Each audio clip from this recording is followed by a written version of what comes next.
একটা হালাল পবিত্র রিজিক হোক, সেটা কৃষিকাজ, লজ্জার কিচ্ছু নাই। কৃষিকাজ লজ্জার কোনো প্রফেশন নয়, গর্বের প্রফেশন।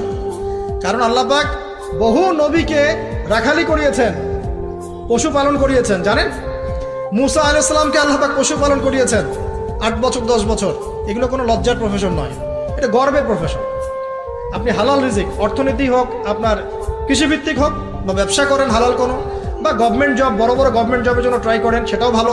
যদি না পান, বেসরকারি জব পান, আলহামদুলিল্লাহ। খেয়াল রাখবেন, জব করতে গিয়ে, ব্যবসা করতে গিয়ে এবং রিজিকের সন্ধান করতে গিয়ে আপনার নামাজ যেন ছুটে না যায়, আপনার রিজিকে হারাম যেন ঢুকে না যায়, আপনাকে যেন সুদ খেতে না হয়, আপনাকে যেন ফ্রি মিক্সিংয়ে যেতে না হয়। এগুলো খেয়াল রাখেন। খেয়াল রেখে একটা হালাল রিজিকের সোর্স আগে বের করেন।